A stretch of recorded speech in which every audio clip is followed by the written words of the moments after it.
Il n'y a que le fait de mettre fin à cette interminable attente de gagner à Bordeaux. Depuis 1977, aucun effectif de l'Olympique de Marseille n'a été capable de gagner à Bordeaux. Il n'y a pas de raison qu'elle ne s'arrête pas un jour. Bienvenue dans la quotidienne, 1er octobre 1977, c'était il y a 15 161 jours, 41 ans, 6 mois et 4 jours. On parle évidemment de la dernière victoire de l'OM à Bordeaux, alors on peut clairement parler de malédiction à ce stade. Alors on entend souvent des joueurs dire ça concernant la dernière victoire de l'OM à Bordeaux. C'est magnifique car j'étais même pas né. Alors par contre, on n'avait encore jamais entendu un joueur dire ça concernant la dernière victoire de l'OM à Bordeaux. J'étais même pas né. Mes parents aussi, on va dire ça comme ça. Bon, tout ça pour vous dire que ça commence à bien dater, tout ça. Pour vous dire, à l'époque, le plateau de téléfoot, il ressemblait exactement à ça. Et il y avait encore plus d'eau que de plastique dans les océans.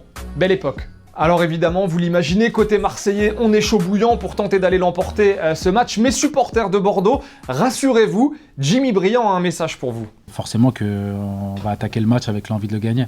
Alors ça, c'est une bonne nouvelle. Et petit coup de pression, d'ailleurs, de la part des supporters de Bordeaux, c'était à l'entraînement. Défaite interdite, nous disent les fans de Bordeaux. Alors rassurez-vous là aussi, parce que même si éventuellement vous ne le gagnez pas ce match, vous, supporters de Bordeaux, Jimmy Briand a quand même la solution pour vous. Des fois, on peut pas gagner, donc on essaye de pas le perdre. Allez, petite pause dans la quotidienne, vous vous souvenez de Rivaldo, la légende du Brésil, vous vous souvenez aussi d'Hadji, la légende de la Roumanie. Eh bien, figurez-vous que leur fils joue ensemble, alors ils jouent à Viitorul en Roumanie, et ce que vous voyez là, c'est le fils d'Hadji qui fait une passe D à Rivaldinho, le fils de Rivaldo. Voilà, leur papa doit être tellement fier. Victoire 3-1 sinon hier des joueuses de l'équipe de France face au Japon avec des buts de Gauvin, Le Sommer et Diani. Alors match maîtrisé par les joueuses de Corinne Diacre, mais le truc cool et rassurant, c'est qu'elles ne sont jamais satisfaites, nos bleus. Et ça, c'est rassurant. Il y a encore du travail, il y a toujours du travail. Oui, c'est vrai qu'on aurait pu aggraver le score, on aurait pu mener plus largement. Ouais, je pense qu'il y a peut-être eu un petit moment de flottement. On n'est jamais satisfaite parce qu'on veut toujours atteindre la perfection, mais... on a manqué un peu d'efficacité et on n'a pas été parfait, mais voilà, on a réussi l'essentiel. Ah bah, on n'est jamais satisfaite parce qu'on veut toujours plus, toujours mieux. C'est pas dommageable, mais il faudra pas que ce le soit à la Coupe du Monde. Perfectionniste, nos bleus, et c'est plutôt cool, alors qu'on s'approche tout doucement de la Coupe du Monde d'ailleurs. Petit message d'Eugénie Le Sommer. Salut Thomas, je compte sur toi pour encore beaucoup parler de nous avant la Coupe du Monde et pendant la Coupe du Monde. Et continue ce que tu fais, mais en parlant des filles surtout. Allez, ciao. Eugénie, cette place elle est pour toi, tu viens quand tu veux, tu te mets là et tu viens parler avec nous sur ce magnifique tabouret avec un petit peu de scotch dessus en plus. Voilà, on t'attend. Quand tu veux, évidemment qu'on va continuer de parler de vous en attendant la Coupe du Monde. Portrait d'Eugénie Le Sommer d'ailleurs, dimanche dans Téléfoot. Et sinon, souvenez-vous, la semaine dernière, nous vous parlions de la petite déclaration d'amour de Zinedine Zidane à Paul Pogba en conférence de presse. Eh bien, on a remis ça cette semaine, mais avec Eden Hazard cette fois-ci. C'est un joueur que j'ai toujours de toute façon apprécié, comme tout le monde le sait. C'est un joueur qui a joué en France, que j'ai beaucoup regardé et que je connais personnellement. Bon, il n'y a rien de nouveau sur ce que je pense de lui comme joueur, qui est un joueur fantastique. Bon bah voilà, on remet ça la semaine prochaine, peut-être avec Sadio Mané.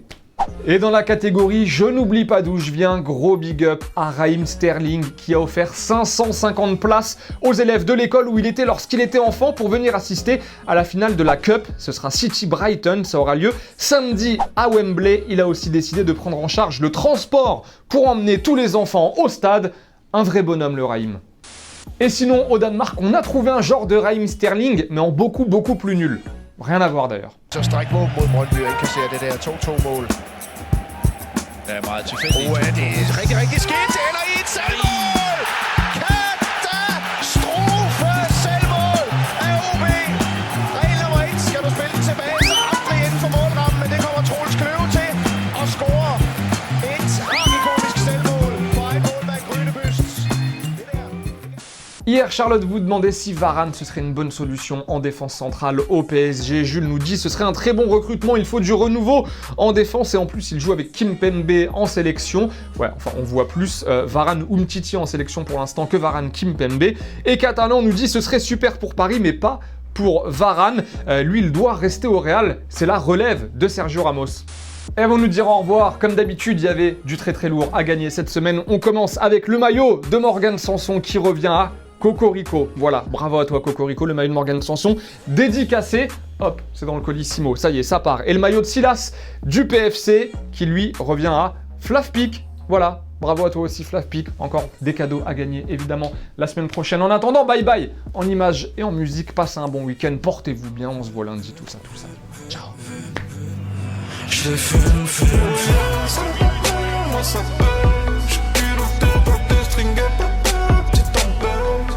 Faut dire que j'y vais pas de ma morte, que dire si ce n'est que le monde est fou. Animal jusqu'à la mort, madame la juge, c'est la photo zoo.